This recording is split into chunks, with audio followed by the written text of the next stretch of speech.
Welcome to FinScale, a podcast created by Solène Niederkorn, shedding light on innovation in finance, banking, and insurance.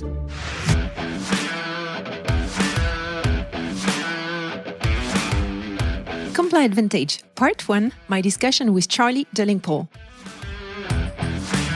This is my third company, right? So I've done the kind of not being CEO twice before, right? So like I knew what came afterwards, right? So did I know what would happen and how it would be like? Absolutely, right? So like, was there any like mystery? Like, no. So like, and if I felt that it wasn't the right thing for the company rather than for me, would I have like made that change? Like, no, right? So it's ultimately, it's what's best for the company, right? My last discussion with Charlie was 4 years ago. What a joy it was to speak with him again and to hear about all the ground they've covered. We covered the journey of this unique RegTech entrepreneur who began his journey solo, discussing the early days and his vision for the company. We delve into his journey as CEO, exploring how his role has evolved and helped shape ComplyAdvantage into what it is today. We also covered the transition of leadership to Vatsa and his new role as executive chairman. It is simply brilliant. Enjoy the show and make sure you don't miss the next episode where I'll be chatting with the current CEO about the company's comprehensive value proposition.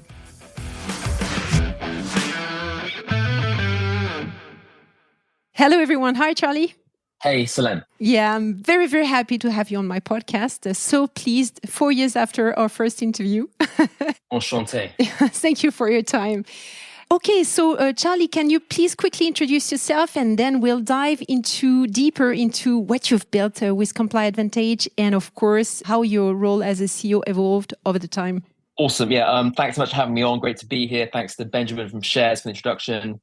So I founded ComplyAdvantage back in 2014 and 10 years ago now, right? So, and we work with thousands of companies all over the world on the money laundering and terrorist financing side of the business. So what that is every fintech or every bank payment company is moving vast amounts of money around the world and needs to ensure that they're not funding terrorists or money launderers or violating sanctions, particularly post the Russian invasion of Ukraine.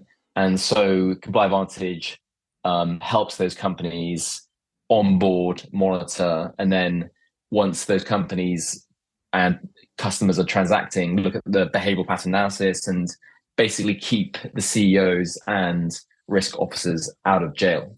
Why did you launch that company? What was the trigger? What was the beginning of the adventure? And do you have a specific moment where you realized that you needed to solve that big problem?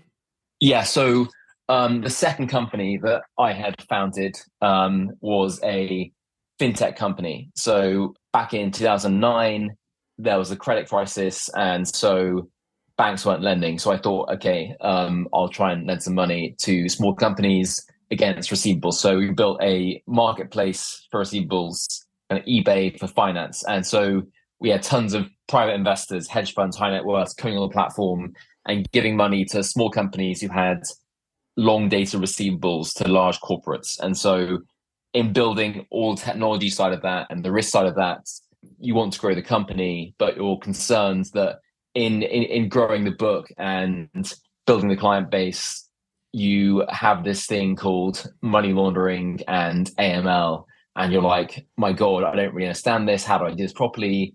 All the tools are awful and super old school, and there's huge amounts of false positives. And some company comes to you, they put in a loan request for €1 million. You have no idea who they are. In order to get the money out the door, you need to do all kinds of assessment on credit, fraud, AML, and it's a complete nightmare. And so in building that, I found the incumbent solutions very clunky and old. And so what we set out to do with ComplyAdvantage was to make that far better. There were kind of certain structural deficiencies in the market owing to the way it evolved. And so there was a rationale around how we could build that much better. Okay, but that's the idea. but then you need to, Yeah. to convince your clients. Clients are used to using incumbents and have their own processes in place and hardly change from one system to another. So how did you convince your first clients? So I guess the underlying idea was to rebuild the whole system from scratch, right? So from like to understand all 9 billion people in the world, right? Who they are, if they're high risk, and so also to understand the client base, right? We had one client who I first met who kind of allowed us to rebuild everything that they had from scratch, and they also had 100 clients themselves, right? So moving like vast amounts of money. So to work with them very closely and all their hundreds of clients as the initial test case, just to really understand precisely what the needs were, the mechanics, the functionality, and so that was the genesis, right? I think to convince someone to trust you with these things is very hard. But I guess I had some good credibility from my second company, and because that was very successful, it was very easy to get people like team members, investors, customers, because I built that and that had gone well, basically. So, and the first product was what kind of product? Is it still remains the core product of a ComplyAdvantage? Yeah. Okay. Exactly. Yeah. Okay. So we improved it. The issue is in building the data is that it's not good enough to build something that's kind of 95% good enough, right? Because if you're missing information about someone and that turns out to be the critical piece of information, then that means that the person who onboarded them will go to jail or get fined, right? So like deliberately, it was impossible to replicate because the more advanced the data becomes, the more challenging it is to build a secondary competing product, right? So because you need the historical data, you need the dates of birth, you need the connections, you need, like, for instance, if you found information about a person which links them to Kalashnikov in Russia, or like all these things, this kind of oceans and oceans of information and connections and hidden risks that you wouldn't find that you need to have. And so we now have 500 people. We spend hundreds of millions of dollars on the algorithms, on the data, and that's taken us 10 years to develop. So it's kind of on day one, the data is like really awful and not fit for purpose. It just takes like years and years to get it to where it is good enough. And that isn't just the data, it's the algorithms, it's the systems for scalably attacking hundreds of millions of searches. And so, yeah, that was the reason to build it, is because there should only be one of these systems rather than many. And who were your first clients? Was it rather tech companies or big players in place? Do you remember? I do remember. Yeah, of course. So, yeah, it was. So in kind of building the fintech company, I had lots of connections in the right space from that. So it was an introduction from someone at Barclays who faced the kind of existential threat of being shut down. And they were also systemically linked to many of the counterparties in the industry. And so this client, who's still a client today, was the first client. And they introduced us to all their counterparties. And so, yeah, it was kind of, and there really wasn't anything of its type back then. So it was kind of remittances, high, like super high volume, low value. And therefore it needed a kind of technology-based provider. Whereas if, say, you're doing a low volume, high value, then you can afford to spend millions of dollars on sending people to Saudi Arabia or Yemen or Russia to figure out if that risk is actually a risk. So it was deliberately the most tech requirement end of the market. Mm-hmm. And how did you build your team? Because it requires so many different kind of skills. Data analysts, compliance oriented people, sales people. So what was the beginning, in the beginning when you launched the product, what was the proportion of data analysts, tech people, sales people, compliance? Yeah, so early on, it was like tons of people doing the data analysis and the technology, and very few people actually selling it, right? So we didn't really go to market for a long time. It was all just kind of super heavy investment in the underlying systems and data and technology, right? So, and then only after we felt that it had reached a critical inflection point in terms of quality where it's superior to what was out there already, could we take it to market. So it was very heavy investment in the underlying technology and product. And we always believed that the superior product would win, as in, if you can demonstrably show data superior to the incumbent solution, then clients should switch, right? So the real cost isn't the cost of the product. The cost is the cost of the analyst remediating things and the cost of the fines. So we've always been, and still are today, like a very R&D product tech heavy organization. Okay, and looking back at the early days of the company of ComplyAdvantage, what key lessons did you learn? It's funny because I raised the question to an entrepreneur called Romain Libaud recently, and what he said to me was he should have been rather more radical in his decision in his former company. So on your side, what are the key learnings that you could share with us today?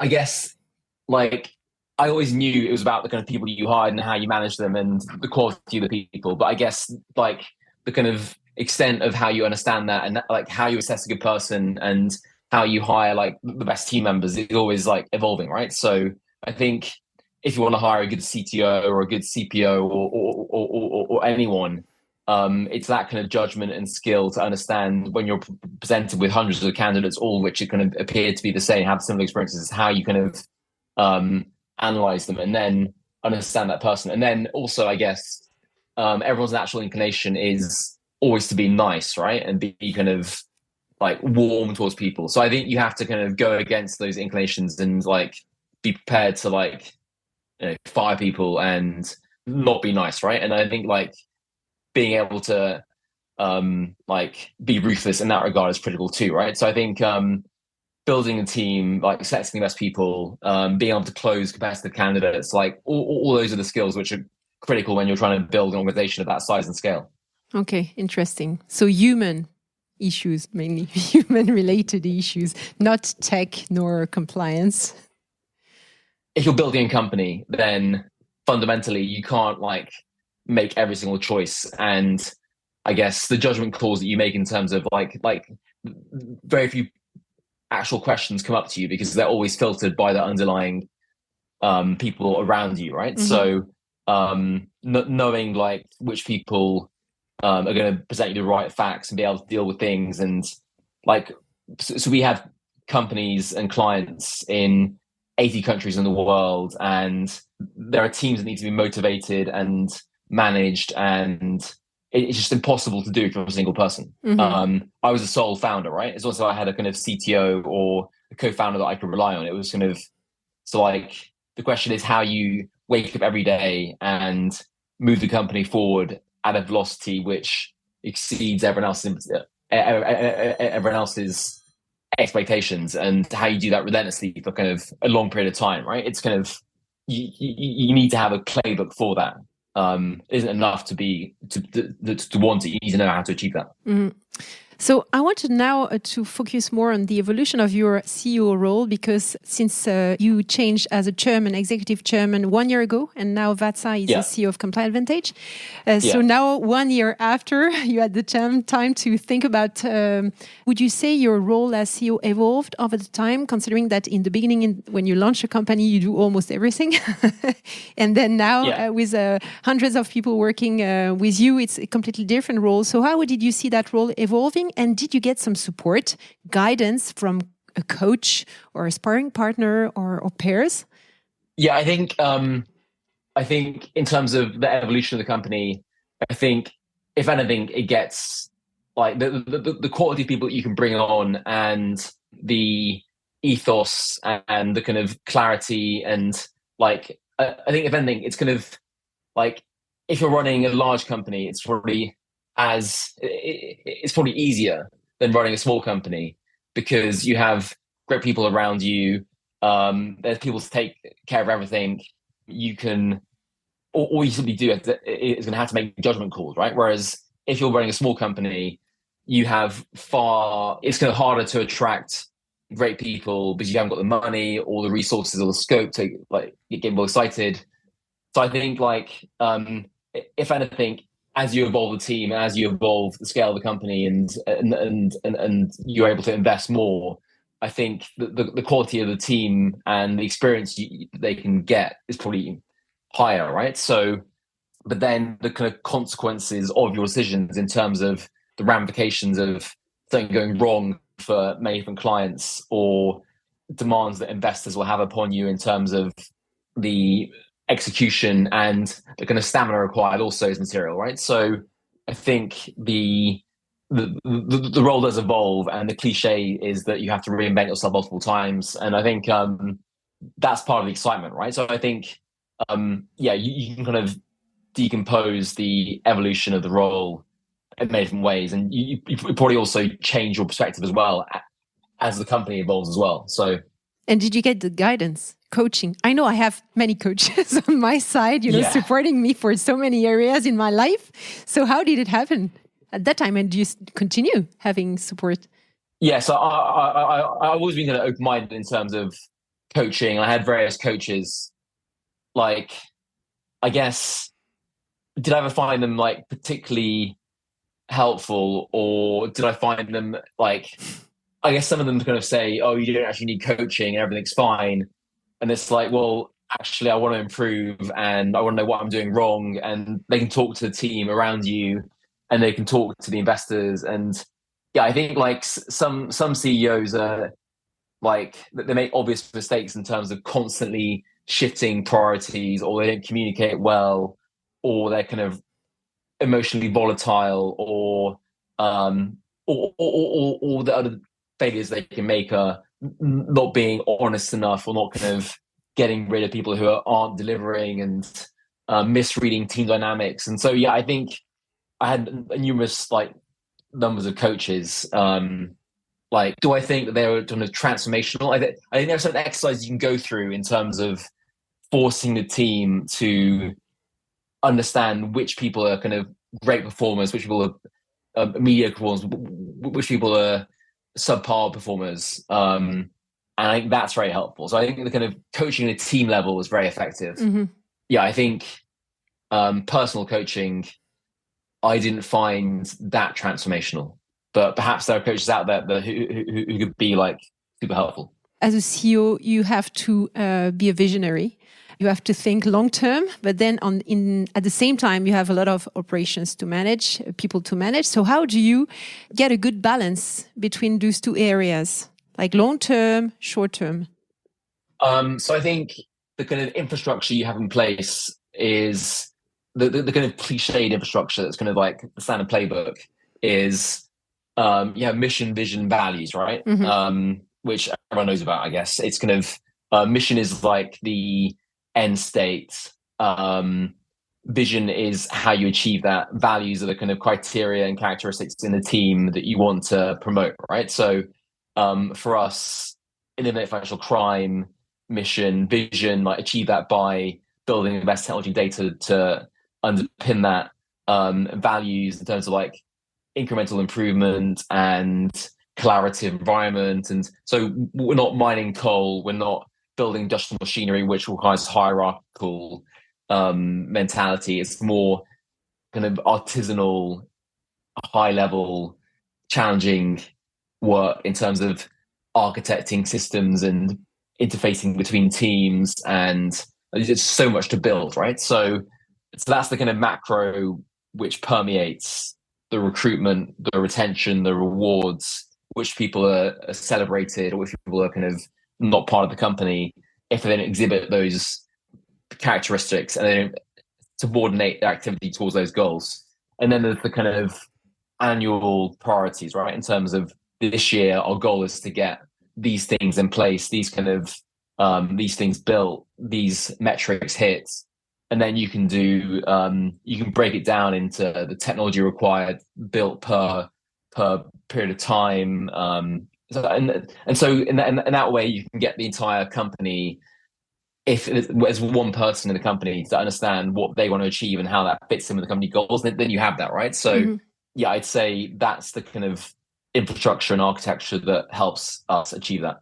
Did you have some time, you had moments, precise moments with your executive committee where you sat down and had a sort of one day off every month? Or how did you concretely put in place those moments to get and maintain that vision over the time and have your exco at the same level on I would say, a regular basis? So I think in terms of the kind of foundational vision, for me, it was like it's easy to say, but almost impossible to actually achieve in terms of the amount of things that need to be built and the team infrastructure needs to be put in place. And so, and there's there's lots of different sub teams, and so kind of is the best way to do that via offsites.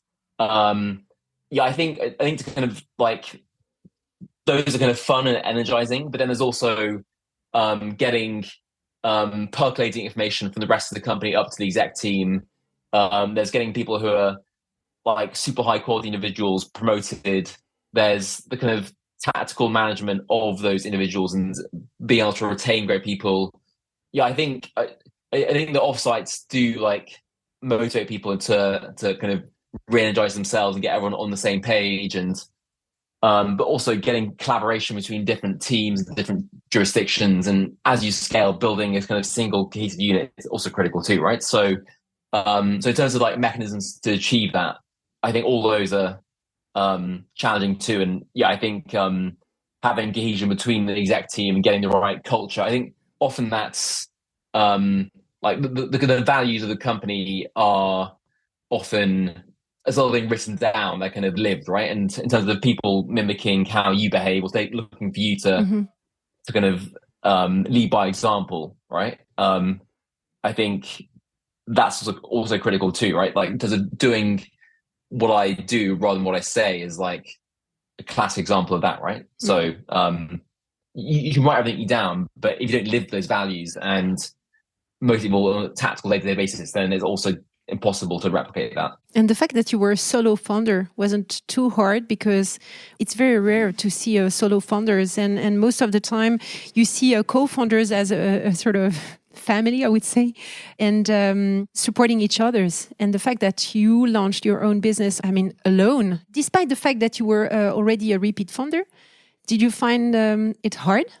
To us, I found it easier, right? Because I think there's less friction, right? In terms of if you disagree about something or if you have an argument, it's just kind of I think even when you have a co-founder, I think there needs to be someone who's in charge, right? I don't think you can have a kind of totally equal egalitarian setup, right? I think someone has to be the boss, right?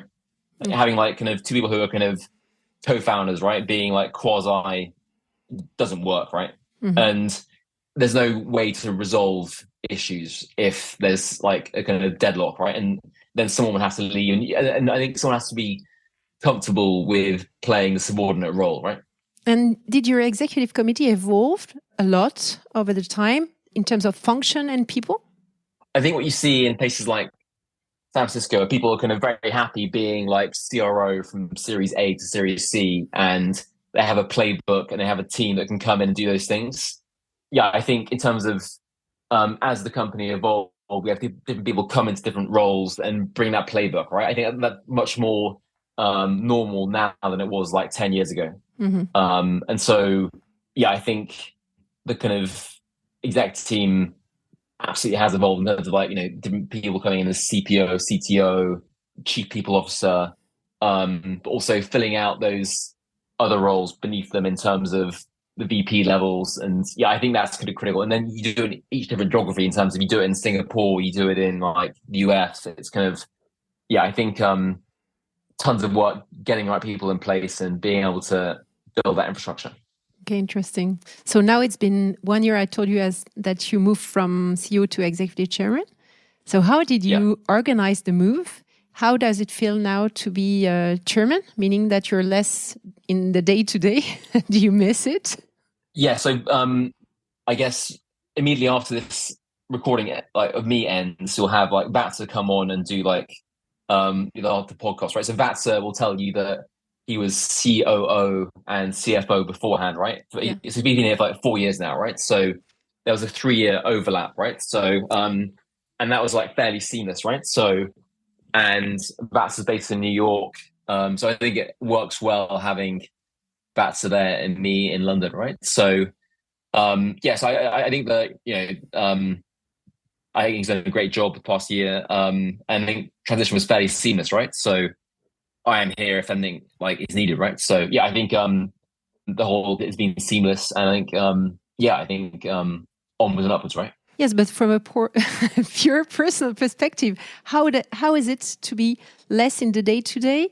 And of course, you already worked. You told us that you were working like 3 years with Vatsa as a CEO, CFO. So you were completely relying on him on many different aspects. But the fact that you moved to a German function is completely different. So is it hard for you to be detached from the day-to-day? So I was like, this is my third company, right? So I've done the kind of not being CEO twice before, right? So like I knew what came afterwards, right? So did I know what would happen and how it would be like? Absolutely, right? So like, was there any like mystery? Like, no. So like, and if I felt that it wasn't the right thing for the company rather than for me, would I have like made that change? Like, no, right? So it's ultimately, it's what's best for the company, right? So, and I think, I think it's gone well. Okay, so you appreciate a bit of spare time to practice sports and do many other things, I believe. Yeah, I mean, I don't like spare time, to be honest, but like, yeah, okay. I like doing stuff. So. Thank you very much, Charlie. That was very interesting, very inspiring. The last word of my podcast is always a book recommendation. So what do you recommend to us today? I guess one book I read recently was like the Poor Charlie's Almanac, right? It's the Charlie Munger book from like 10 years ago.